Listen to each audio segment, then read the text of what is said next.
In this episode of Translating Proteomics, host Parag Mallick discusses the role of AI and machine learning in biotech, with special guests Matt McIlwain from Madrona Venture Group and Vijay Pande from Andreessen Horowitz. Their fascinating conversation covers advances that have enabled biotech to make use of AI and machine learning, how researchers are applying AI and machine learning in biotech, and the future of AI and machine learning in biotech. And now here are Parag, Vijay, and Matt. Hey everyone, welcome to another episode of Translating Proteomics. We are really fortunate today to have two celebrities with us. We have Matt McIlwain, who is managing director at Madrona Venture Group, where he focuses on helping companies that apply machine learning and cloud computing to solve problems and create vibrant, successful businesses. Matt has frequently been recognized as one of the country's most successful and influential VCs, and recently been immersed in the development of companies exploring the intersection of life and data science. We are also fortunate to have Vijay Pande with us. Vijay was the Henry Dreyfuss Professor of Chemistry, Structural Biology, and Computer Science at Stanford University. He's known for his pioneering work on Folding at Home, a distributed computing project that simulates protein dynamics. His research focuses on understanding how proteins and other biomolecules move and interact, really at the intersection of life sciences and computing. And since 2014, Vijay has been a general partner at Andreessen Horowitz, where he leads the A16Z Bio plus Health Fund, which invests in the life sciences and healthcare. Both Vijay and Matt have worked with many founders using artificial intelligence and machine learning to tackle problems in the life sciences. And I'm very excited to chat with them about the ways that biotech and really the world are changing as a result of AI. I also mention that that Matt and Vijay are both members of Nautilus's board of directors, and I'm so delighted to have them here today. Welcome both. Yeah, great to be here. Thank you. Thanks very much. Well, I'd love to start off with hearing from both of you just what your perceptions are, your definitions are of AI and machine learning. Because when I go out in the world and I ask that question, I get such an incredibly wide range of answers. So I'm going to start with you, Matt. Matt, what is artificial intelligence and machine learning? Oh, well, it's interesting. I was just at a conference the last 2 days, and I think so many people are trying to define this. But for me, it's where a machine can help you with either the predictions or the recommendations or the categorizations and ultimately the reasoning. And it's in the word reasoning that you get people to get into big debates about, can a machine actually reason? When do we go from predictions of different forms to reasoning? And so it's this spectrum of different things that machines, more specifically the algorithms that are leveraging the compute, and then data that is used to both train and then for inference, is the whole category of artificial intelligence. Yeah, Vijay, what color would you add to that? Yeah, I think I'd say something very similar. I think when you think about machine learning, you think about classical methods like SVMs or random forest, which, even linear regression to some degree is a very, very primitive form of machine learning. It's making a kind of a small model of something that has predictive behavior. AI is generally associated with big models, these foundation models, and that gets the intelligence and reasoning that Matt talked about. And I think the big shift is that machine learning in our space was many small models that maybe a company would use. And what is at hand is the potential to have maybe a few very large models that, with things like transfer learning and other capabilities, can do more than the sum of a few models could do. That's really interesting. We're going to come back to that in a little bit about how AI and ML have evolved over the last year, 5 years, 10 years. But maybe let's go all the way back to the beginning. And I'd love to understand, how did each of you get interested in AI and ML? I'll start with you first for this one, Vijay. Yeah, so actually, probably was when I was in college is when I started. I think that's when neural nets were starting to get hot. So this was 1988 to 1992 to date me. And so, but those were like single layer neural nets. People were starting to play around with that. A lot of fun stuff done at the Santa Fe Institute. And that was hot, but it kind of came and went because there are only certain things that neural nets could do. And I remember, and it seems almost quaint now, that there are these philosophical discussions of if it can't handle XOR, it can't handle something very nonlinear, then like it's never going to work. It's never going to be useful for anything. And that led to various winters. And I think a lot of us put that stuff on the shelf for a while. And then it came back in terms of machine learning. And machine learning was definitely very interesting. And it was probably around, I don't know, maybe 2012 or 2013 when deep learning started appearing. And, it's people like Andrew and Daphne at Stanford, but also, many others. And we got into that naturally as well. That's when it started getting interesting that you could learn features. And for me, probably it was Andrew's paper with the Google team and Jeff Dean about learning from YouTube. And that you'd have various neurons that would pop up, and there'd be a neuron that's a human face. And of course, since it's trained on YouTube, there's a neuron that's a cat. And so on, since so many cats on YouTube. And that idea that we can go from machine learning where the human gives the features to deep learning where the computer learns the features, that is taking the human more and more out of the loop. And that's just been the progression as we've gone along, where basically it is really learning. Yeah. Yeah, maybe I'll pick up on that because, having been in venture for almost 25 years now, it really was that period of time in 2012, 2013. You had ImageNet, you had, increasing digitization of data around which you could train models on. You had the Netflix competition that had gone on, and people were stepping back and realizing, first in the research community, that this was a time when there might be another whole opportunity to advance the practical applications of machine learning and what came to be known as, kind of deep learning right around that time. I worked with a professor named Carlos Gestrin at the University of Washington. He's actually now at Stanford. He was the Amazon professor of machine learning at the time, and he and his grad students had an open source project. And we saw the traction that open source project, which was called GraphLab, was getting, and decided to see if we could build a commercial success. That company was commercially successful and then went on to be acquired by Apple. And what's neat is at the time, Apple had 5 machine learning services inside an iPhone. This is like 2016. Today, there are hundreds of them, all kinds of ways that you use them within your phones. That's really interesting. And Matt, one of the things that you and Vijay both commented on was data and availability of data. So things like YouTube, suddenly you had millions, billions of videos. You had throughout the internet billions of pictures of cats and dogs that really gave you structured data to learn upon. And so that was often well annotated, it was controlled, it was organized, it was in a common place, ImageNet. How much do you think our boon in machine learning today has been driven by those efforts to organize, annotate, coalesce data? How much do you think it's been driven by advances in compute that have made it possible to operate on large data? And how much do you think it's been driven by advances in algorithms that have changed the way that we interact with that data?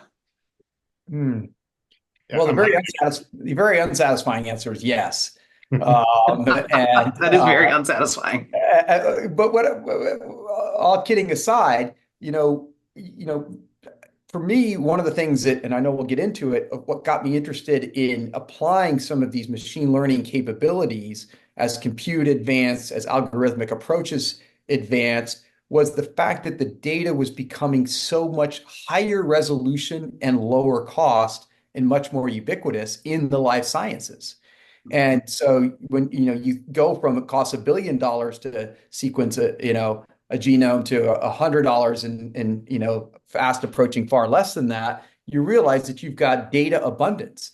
And with data abundance, you need algorithmic approaches to get to the needles in the haystack, the insights in the data abundance. And these were the kind of macro insights that we were seeing in that 2012, 2013 timeframe. And so I do think it is the combination of data and then some data sets that you just couldn't, you didn't have the processing power even back then. Now that, many generations of, significantly NVIDIA chips, but even beyond just the chips themselves. So think about the brilliance of them buying Mellanox and being able to have, these compute systems that you could run in parallel at incredible speeds and enable, different kinds of processing. So unfortunately, I think the answer is yes, but Vijay will undoubtedly have some better insights than that. Well, all this was happening while my kids were growing up. So I was watching human learning, at the same time, from little kids onward. And like, I remember, we had cats in the house, and when they first saw a dog, they called it a cat. And that's pretty good semi-supervised learning, right? They clustered the animals, the quadrupeds, and so that's pretty good. And one label in there for cat, and so it's reasonable generalizations of cat. Turns out not to quite to be true. But like, I think the big question, I think, on a lot of our minds was, are we really going to have supervised labels for enough stuff that we could really learn? And do we really learn that way? And the self-supervised, where you can mask out words or mask out atoms or mask out nucleic acids, that starts getting really interesting, because now you can take all of this unlabeled data, which we have tons of, whether that be internet or DNA sequences, and actually learn on it, predict next word or next sequence and so on. And that's, I think, really what was a huge revolution. And obviously you need a lot of data for that, but there's different types of data. Having all of the supervised learning would be hard. Being able to do it self-supervised, I think, was a key moment, at least for me, or going from, there's no way this is going to work, to like, oh, I can start to see how this is going to work. That's really interesting. So when you talk about the types of data, and there is a bit of a continuum from fully unstructured data and all the way to highly structured, annotated, labeled, connected to an ontology. So you have these sort of two ends of the spectrum. And what it felt like was there was a time where it was believed that in order to do effective learning, you really needed to be on that far end of the spectrum. You needed pristine data. You needed it to be incredibly well annotated, structured, and again, grounded to an ontology. And then it feels like the world has pushed to the other side now, that we're able to use unstructured data. We're able to do unstructured to structured data conversion. We're able to self-supervise to some extent. And so how have you seen that playing out in the world? Yeah, I think some of that might be related to the bitter lesson too, for like, if you have enough data and compute, you just plow through things, and that there's just not that much structured data. And even the variation in structure makes it unstructured in a sense. If everything was structured identically, that'd be one thing. And so in the end, the English language, or pick whatever your favorite language is, but let's say pick English, is structured enough that I think once the algorithms got enough to handle that, then you can transfer that learning onto all the other domains. So it's kind of like, there's this history though, like you think about computer vision, where you, like, old school computer vision was very smart, and then you just replace that with CNNs and then visual transformers and so on. That I think that's the progression. But that's, I think, what we really wanted when we thought of AI. I mentioned the kid thing. I watched my kids like learn English. I didn't have some structured thing. I mean, there was school, but it wasn't like an ontology or something like that. And they were just picking things up. And that was the fantasy. And I think the big question in my mind was, how are we going to teach it to learn from sort of real life? Because there's plenty of real life and not a lot of structure. Yeah, just to pick up one other piece here is, like, back to your earlier question, you've got unstructured data that's in multi-mode too, image data, video data, audio data, textual data, et cetera. And a lot of people ask, well, why now? What's so different now? Well, part of it is this algorithmic approaches to have generative capabilities on that multimodal, multi-structured data. And then on top of that, you can do that through a multiplicity of user interfaces. And so I can have this generative output, and I can, summon it with my voice, let alone a textual prompt or even an image prompt. And so we've really gotten all to that level. And we're not even at the earliest days, in my opinion, of the agentic capabilities on top of that multimodal set of interfaces. I think that's what's coming next. Mm-hmm. So I'd like to push on that a little bit, just to understand, because many people say that the transition for the internet was, there were web pages, they were in a structured format, people looked at them in some way, and then they maybe got to the Lynx browser, which was a textual interface of them, and that the transition point came with Mosaic, point one beta or whatever, what the very first one was, and it was really an interface. It wasn't as much about the infrastructure. It was really about the interface that unlocked and transitioned. And an argument has been made that really with the ChatGPT and others, that it was suddenly giving an interface to the sophisticated AIs that was the transformer, or poorly chosen term, that was the thing that drove the transition in adoption. It wasn't even that, yes, the models had been getting better and getting better and getting better, but it was our ability to interact with them that really led the transition. How would you both react to that?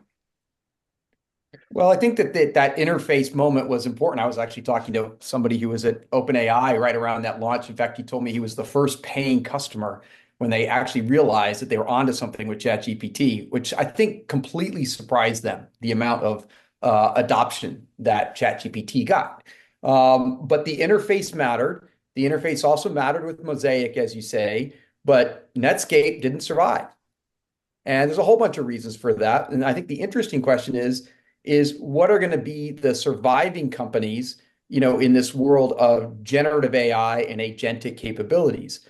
Our view is that it's actually not going to be at the model layer, but it is going to be at the application and agentic layer that the disproportionate percentage of the value is going to be captured.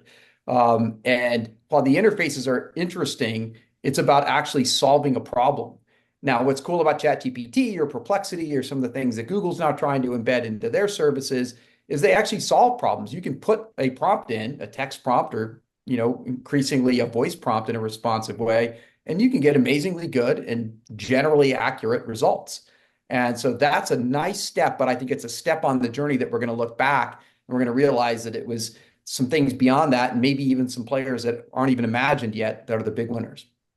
Well, I think the thing about the interface was that for people who are outside of AI that weren't paying attention to what was happening, I think they were just shocked what was going on. And even for those of us that had played with this, GPT 3.5 was a big step over BERT, and even a big step over GPT 2 and probably 3. So there was some inflection point in the back end. It's really interesting to try to figure out what is the right analogy for these large language models. I think some people talk about them as being analogous to microprocessors, and maybe there'll be many because there's Intel and Zilog and so on, Motorola. But another version would be let's go back in time and think about the various revolutions we had. Mobile, there's two companies that dominate mobile, like Apple and Google. There's cloud, there's three companies that dominate cloud.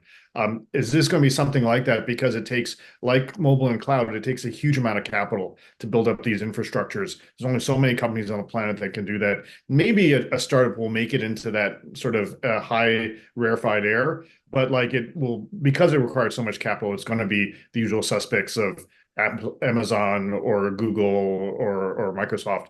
And we'll see. I think to Matt's point, the applications is what's interesting. It's there's the iPhone, but then it's all the companies, the Airbnbs and the Lyft and Ubers and all that stuff. That's where a lot of money is made. And we're not even starting that really yet. I think that's just starting. Another way of thinking about it is if we think AI is going to replace jobs, ChatGPT for $20 a month is crazy cheap.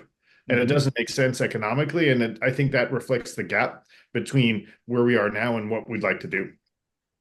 Yeah, that makes sense.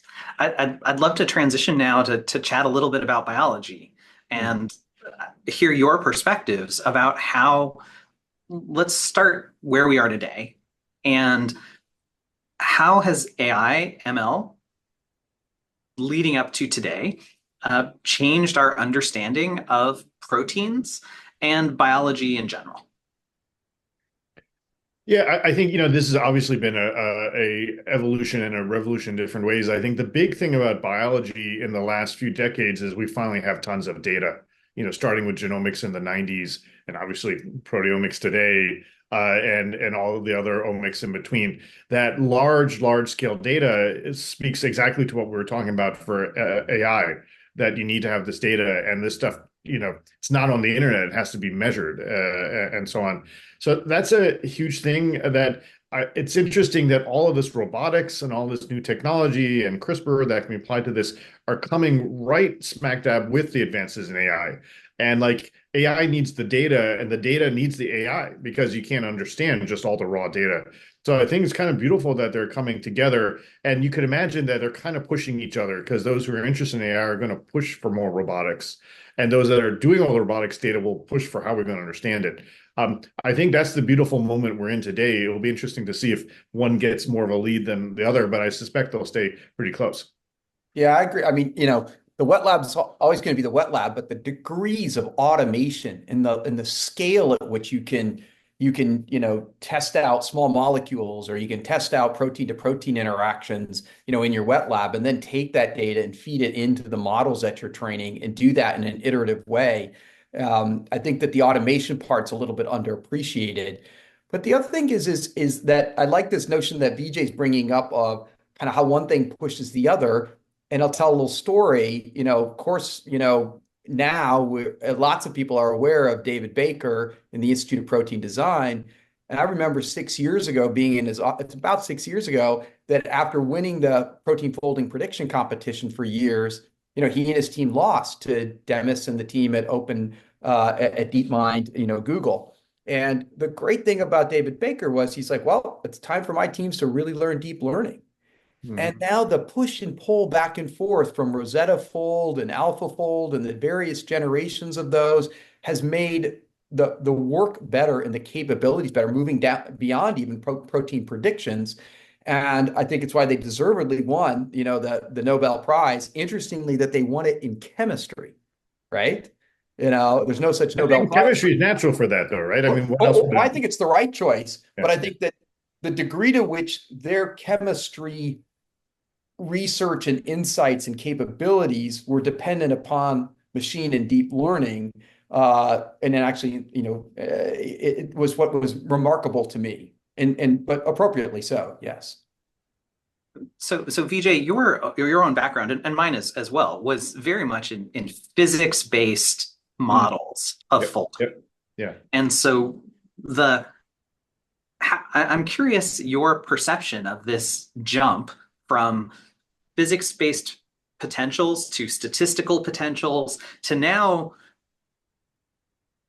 AI-based weights and models. Yeah, so it's kind of fun because also so we'll talk about going full circle because there's physics in all of this stuff. And I think the rationale for doing physics of proteins is that the structure should be a starting point, that these things have conformational change. It could be small side chains or it could be large allosteric changes. And so that's going to be key. And actually, I think nothing has brought that up more to the forefront than having all these structures predicted. And these structures are predicting the experiments that are available, which is X-ray and cryo-EM and so on. But actually, the other parts are, in some ways, the really hard parts. Like, how do you understand how a protein will change when the drug goes there and you have allosteric conformational change? So actually, we're starting to see physics come back in new types of foundation models for dynamics. And actually, it's very much in line with what we see in other areas of an AI, like self-driving cars can be trained on simulations, which sounds almost like you've got like computers playing Grand Theft Auto or something like that. But they learn from that and then learn onto real cars. You can imagine doing that, and people are very much thinking about doing that on the protein side. But the fun part is that, the Hamiltonian I've dealt with most at the spin glass Hamiltonian. It's used for the thermodynamics of proteins. It's used for many things. It's also exactly the same Hamiltonian for neural networks. There's physics to understand deep learning and AI. And I think the irony is that now we're seeing this new area where computer scientists are dealing with a physical object. An LLM and a transformer is a simulation of data. It's a stochastic simulation. And this is why it's somewhat alien to computer scientists and why they say, we can't understand it. But actually, it's basically a physical process and can be understood very much through statistical mechanics, and many people are doing that. And so again, physics has come back. And so therefore, I don't think it's a shock that a lot of the leaders in AI actually have come with theoretical physics backgrounds. Yeah, that's really interesting. And I think this harmonious cycle, as you described, between grounded, physically motivated entities models that are built in a wide variety of ways and experiment, and the loop between them. I think there was a time where it was believed very much, again, that you had AI off in one world and you had science off in another world. But it feels like we're moving to a place, it's still hard, where we're taking advantage of knowledge to train better models and to train models with lower amounts of data. And accordingly, those models and the understanding of them are helping us feel out where the boundaries of knowledge are, and maybe coming back again and informing our understanding of the natural world. I think that's right. And I think the magic that we have now that we didn't have before is with large models, you can have transfer learning where possibly you could do zero-shot learning where it just knows the answer for something new, or few-shot learning where you do a few experiments and you can understand things. I think the big problem for machine learning, let's say in drug design, like 20 years ago when my team was starting doing that at Stanford, we would need maybe like in the beginning 50 actives or something like that to train. And in any program, if you have 50 actives, you don't need machine learning. You're basically done. And so getting to the point where you could do few shot or zero shot learning, which you could even do before deep learning, but getting to that point was really the key point. And that's what's available now. And that's why I think it's really interesting, is that there's so much knowledge in the model that only a small bit of additional experiment is often needed. I think there's two other things that are quickly coming down the path, which is I can take some of these frontier larger models, and then I can take my own data set, my domain-specific data set, could be a proteomics data set, for example, and I can train a smaller model. And I can leverage that in more efficient ways for the domain-specific problems that I'm trying to solve. And then the other area that we're seeing happen quickly is, and you certainly, if folks have played with ChatGPT's 4.0 version of their model, is this concept of chain of thought reasoning. You could think of it conceptually like a decision tree, right? Where I can actually go out to different, tree paths, within the models and maybe even a compilation of models, and come back with different answers and have something that we might think of as a router that ranks those answers and actually gives me back the one that's the best fit answer. That's, I think, a little bit of a colloquial way to explain it. But this idea of chain of thought reasoning, which is, by the way, way more computationally intensive. So again, back to your questions, it is a yes, because without that computational power, these kinds of models wouldn't actually function today. So that combination of sort of model distillation and domain-specific models plus chain of thought reasoning, again, I think are leading us to what's next to be possible. Well, I think Matt's point brings up one thing in my head, which is that I think the thing in computer science, which is many of our favorites, is the composability, how you can take parts and build on top. So like you could have autoencoders and decoders, you put a bunch of them together, you get a transformer. Now that you have the transformer, you can come up with answers, but now you can do something on top of that with chain of thought. And you can just see the layers and layers and layers of building, which is like anything else that people have done in computer science, further layers of abstraction going higher and higher up. That's the thing that's just amazing to imagine, like how much more you could get done in like even 2 years, 5 years, 10 years. You can just imagine this going on for actually quite a while. So I'd like to come back to one point that we've been talking about a little bit, but the volume of data available for the protein structure predictions was large, but it's not internet large. It's, tens of thousands of observations maybe on that scale. But we had encodings of that data that in terms of pairwise distances and things like that were very natural to convert into a machine learning framework. For other domains of biology, where do you think do you think we need to necessarily have what volume of data? And B, what encodings have we figured out? Representation is always tricky, but I think as we talked about, we can go less and less structured. I think you can imagine almost like whatever human language equivalent is used to discuss it, that could be used almost like the LLM at the minimum could be user interface between the way we think about it and the way it gets encoded, such that maybe we don't have to be so clever how we featureize these things, that can get taken care of. I think in terms of all the variety of data, that's where it gets really interesting, right? Because you could have massive multimodal data sets. And the question is there interesting transfer learning? And there's fun stuff you see with like inpainting of cells based on genomic data and just combining imaging and genomics and proteomics and all this stuff. You start to have all of the readouts of a cell. If you can start to predict the future of a cell from its sort of current state, now it's basically a cell simulator. Mm. Yeah. I mean, I think that the other thing that you're seeing happen is all throughout the supply chain of the data that I'm dealing with and the multimodal data types. How do I create, kind of annotation? How do I enable, encoding in ways that is a lot more efficient and a lot more automated than it's been with companies like Scale AI and others that have had to do it in a far more manual way. So, again, I think that it's hard to look at just this point in time. Another data point here is, just 18 months ago, we were at like, $36 per million tokens processed. And then 3 months ago, we were at $4 per million tokens processed, and we're rapidly coming down to $1 per million tokens processed, in some cases even better than that. And so you just keep having these, kind of exponentially declining, in this case, cost curves that support our ability to do everything from, kind of data prep and data annotation to, the compute and then ultimately unlocking the value from inference perspective. Well, and the fun thing is like that's beyond just the Moore's law of more transistors. That's specific hardware for inference. That's new tricks of learning smaller models from larger models. And once we're doing inference on like a billion-person world scale, all this stuff will be so critical that I think we have even possibly just sort of started the beginning of what could be optimized. And that's going to be fun because all that optimization for other things can be put directly into what we do in biology.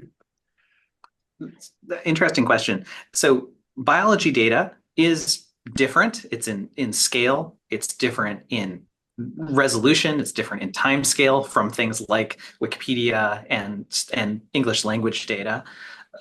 From both of your perspectives, what is it about biology that maybe makes it different than other domains, financial data, textual data, and makes it either both harder or easier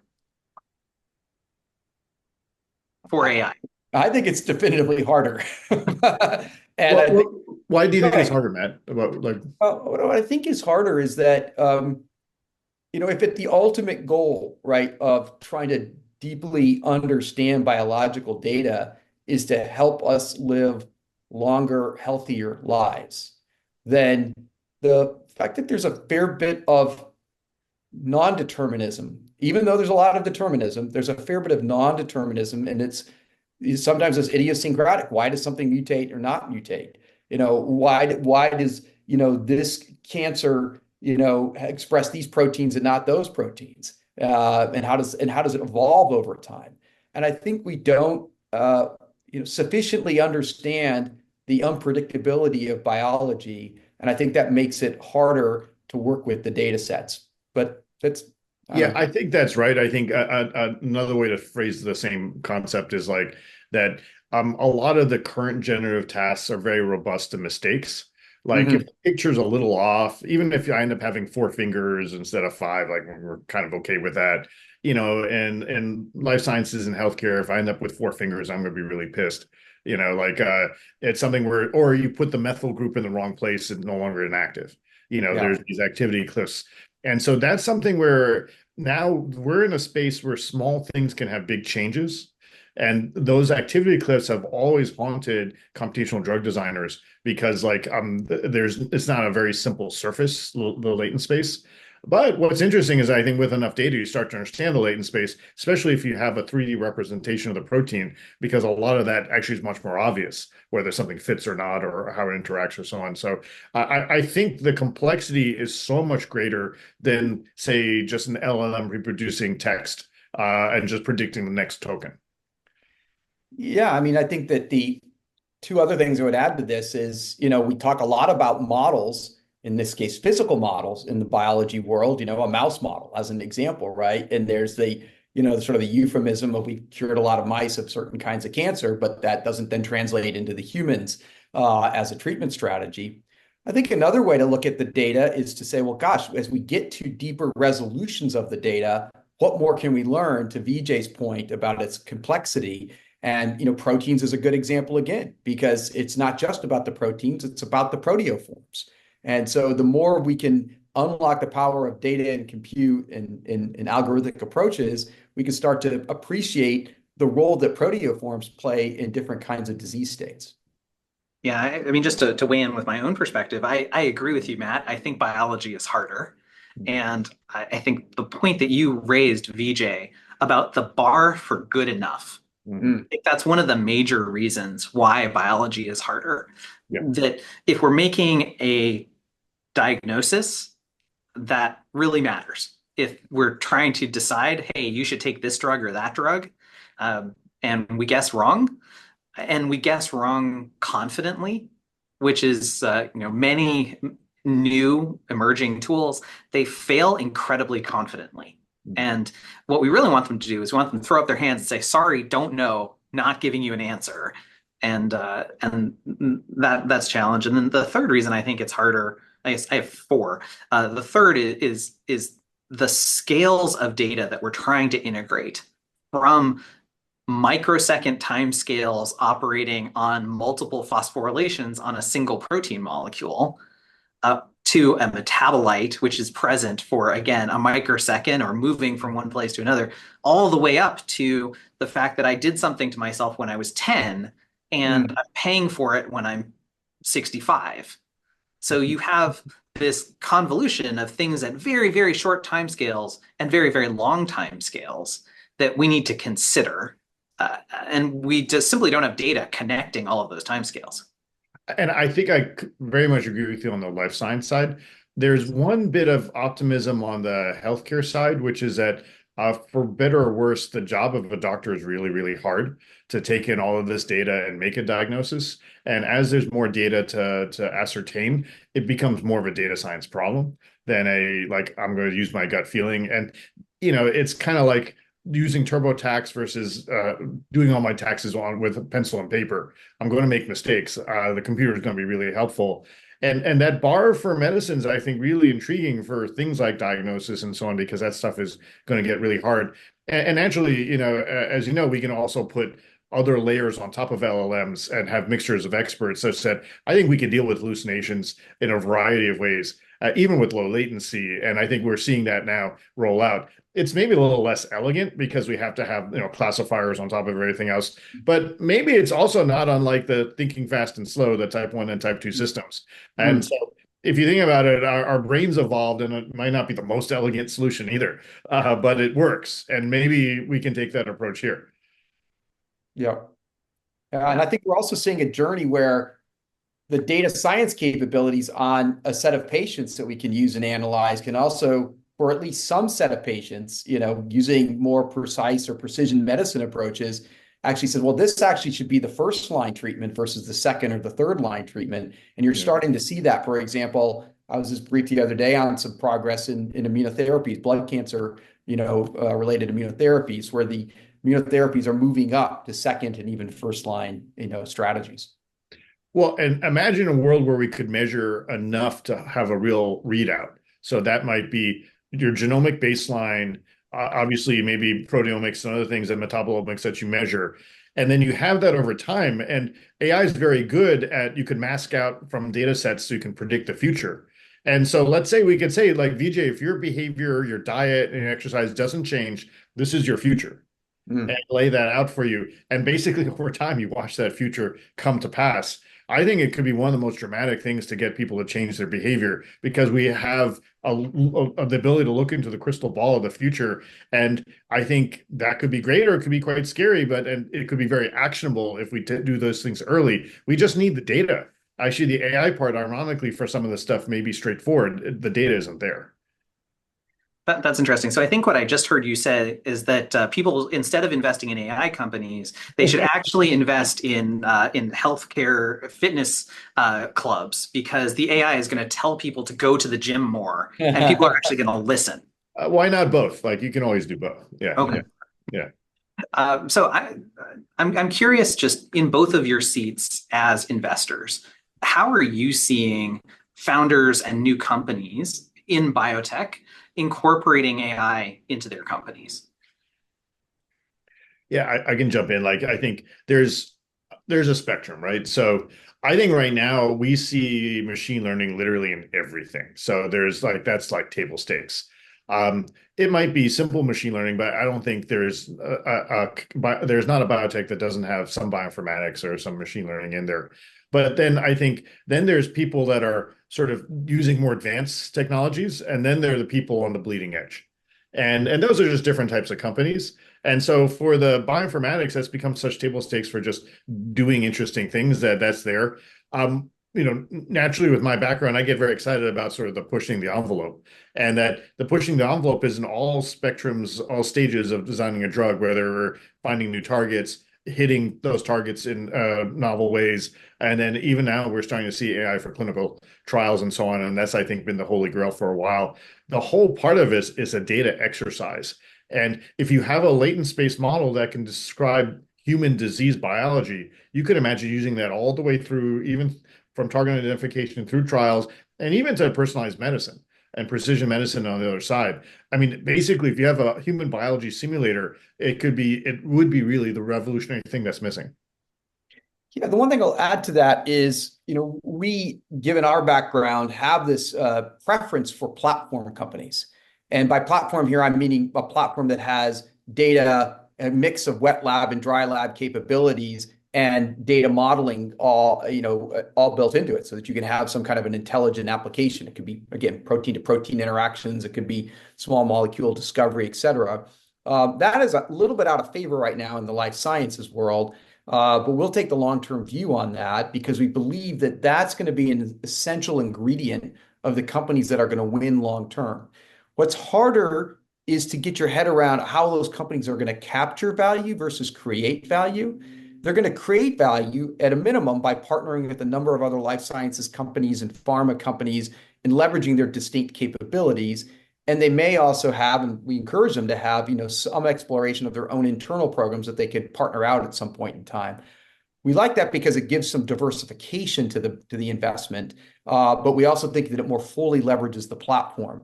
And at the moment, that's a bit out of favor, but I think give it a little bit of time here, give us some success stories. I think you're going to see that comes back into favor. And I'll double down on that. I agree with Matt's characterization that it's out of favor. And I largely view this as a macroeconomic reflection of going from a low interest rate phenomena to a high interest rate behavior that we have now. But there's boom bust cycles in all investment cycles, and some of the best companies are typically built in the bust times. All the big names you think about are typically started then. And so the platform companies that can survive now and build now, those will be the real killers on the other side, that will do things that when the pendulum swings back, as it has many times, those companies will be really positioned to do well. And so it's just a natural part of the business cycle. And I can see why people will want assets short term, but ideally the best platforms generate a bunch of assets too. Yep. Well, that's a great place to chat about. We've talked so much about all the different types of AI and where it can be used. I'm curious from each of you, what is your favorite and or what you believe is the most impactful application of AI ML that you have seen? Well, I think there's so many different things to choose from there. I think just on a personal level, things like Perplexity and ChatGPT they're just magic. I mean, I was using it this morning on some things that it just gave me better answers for, and so you're really just loving that component. I think that the other piece that we're seeing is, that there are companies that are doing what seemingly are narrow tasks and solving problems that are focused and narrow, and doing that really well. And through the interaction with customers, getting invited into adjacencies other areas that they can help solve even better. Whether that's a company that makes, kind of all the different types of meeting communications I get. We're on a Zoom or we're on a Slack thread how do I take all of that, summarize it, synthesize it, and make it in context available in a more productive way? An instant meeting recap, for example, or a company that's just advancing the state of, marketing content, for big enterprises. And I could go down a very long list here. I'll give you one more example. Runway ML, super cool company. Basically, you can sort of speak a video into existence. And now there's coming along some new players, and ChatGPT or OpenAI's got their own version they're trying to get out as well. But just to think about the capabilities, in that case, leveraging diffusion models to be able to speak a video into existence. So Matt gave so many good examples. I'll just mention like the two that come to mind is that, so I was actually having dinner with a friend who's does a lot of programming, and I started programming again just to play with the new tools, and that's been fun. But between coding and writing, those two things, like many of us actually have coded with a partner that's often called like extreme programming, or you'd write with a writing partner. Now, like these LLMs are like the best coding partner or writing partner, and they're available all the time, just on my laptop anytime. And it's just kind of mind blowing how much you can get done, how quickly.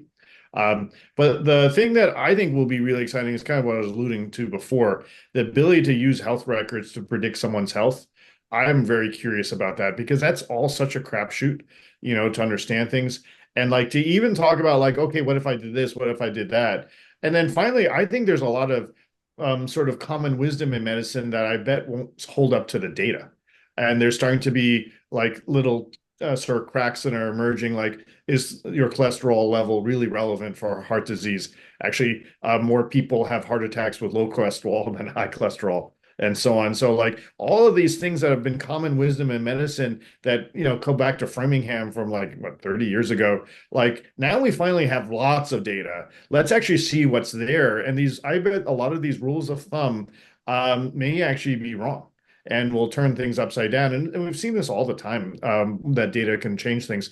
I just really want to see what the data suggests, not sort of what one paper said 30 years ago and everyone has just kind of now assumed is right. Mm. Yeah, and so I'd like to carry that theme just a little bit further, and I'll mention one of the places where I think there's a tremendous opportunity that we haven't seen yet in AI and bio is in experimental design. Mm-hmm. You mentioned sort of partner writing for writing writing some prose or writing code, but we haven't yet gotten to the place where we're partner writing experimental designs. Yeah. And we're sitting with the AI and saying, hey, well, I have this question, I have this hypothesis, I'd like to test it. How should I design my experiment? Should I design it this way? Should I design it that way? What's the best way? And then, sending it off to the cloud lab to actually have it done and come back. Well, I think you're closer than either of us on this. Like, when is that going to happen? I think soon. I think we have the Cloud Lab infrastructure aligning that we can send design documents around to them and say, hey, execute this thing. Yeah. I think we have some concept of statistical design and variance that has been built in. I think what we haven't taught is, hey, I want to test this variable that is impacted by these 12 things. Yeah. And so the concept of what experiment provides what, that's the piece that's currently missing. We just have data that came from an experiment, but we don't have why would I choose to do a Western versus a Kumasi stain versus a proteomics experiment versus a proteoform experiment. So that reasoning layer is what's currently missing. I don't think it's an intractable problem, but I think that's currently, in my view, the missing link between that chat bot that's helping me design my next experiment. And what would that get you? Would it get you autonomous labs? Yes. Yeah. Well, I think it would also get you potentially efficiency. I mean, to take it, maybe push it just one place further. Why couldn't I computationally run all those experiments on some system, some model that's been trained to do, any of those types of experiments, like just even gene synthesis as an example. And I say, okay, that's a part of a broader experiment, but I want to see what the gene synthesis is. I can do that computationally, probably as accurately as a lot of CROs. today. And then I take all these different components together to then actually figure out what experiments I want and need to do at some point, in some validated wet lab. Well, so carrying that one step further, Matt, I think even if the experiments are not very accurate, what you could do is with the sensitivity analysis around that model is you could see, hey, here's the place where I have the greatest uncertainty, where if I poke this a little or a lot, huge things happen. And so here are the 6 experiments I should do to remove that uncertainty. Yep. And so I think that's a piece of that efficiency. Well, especially that's a mindset where you're now doing experiments in an active learning framework rather than like a human hypothesis framework. And would be a huge paradigm shift. Yeah. All right. So last question, following up on this, let's look out 10 years. So what are you most excited about coming into the world? We've just talked about this one pivot in how we do experiments. 10 years from now, what are you most excited about in the intersection between AI and bio/health? I can go in first. So I think the thing that I'm particularly excited about is that as what you can do with AI, you see it very generally, but it's going to really impact bio. You see it with co-pilots right now, where one person with AI can do the work of 3 or 5 people. What that means, though, is that you can now have smaller groups do the work of what much larger groups do. You think about a team of 200 versus a team of 20. Is a 200-person team really 10 times more effective? People generally sort of have a rule of thumb, a square root of n, so maybe 3 times more effective. You can have 20 people with AI, maybe they're more effective than a 200-person team. And that's going to really change the social dynamics of how we work and how we do things and how we build startups. These startups will be leaner. Actually, people might get more equity because there's not as much sharing. Maybe they don't need as much capital. Maybe that means they can go quicker. I think just how we do our work is going to be revolutionized. And it's not replacing people as much as it's really empowering them. Much like, if I had to dig a ditch by hand versus a backhoe, I guess you're replacing people and really just making the job a lot easier with the backhoe. And I think what it'll hopefully especially do is take all the stuff that we hate doing and the grunge work, and we already see this today with LLMs, and really make that so seamless that that's the minimum. But the fantasy, which I think is very possible, is small teams of great people empowered to do things, and we're just doing the exciting parts of it. I don't think that's that far off. I think you talked about 10 years, easily in 10, maybe sooner. Yeah, let me take this from another direction, which is I'm excited about the idea of end user side agents. Now, we can all relate to the concept of a shopping agent or a travel agent, but I'm going to have my own health agent.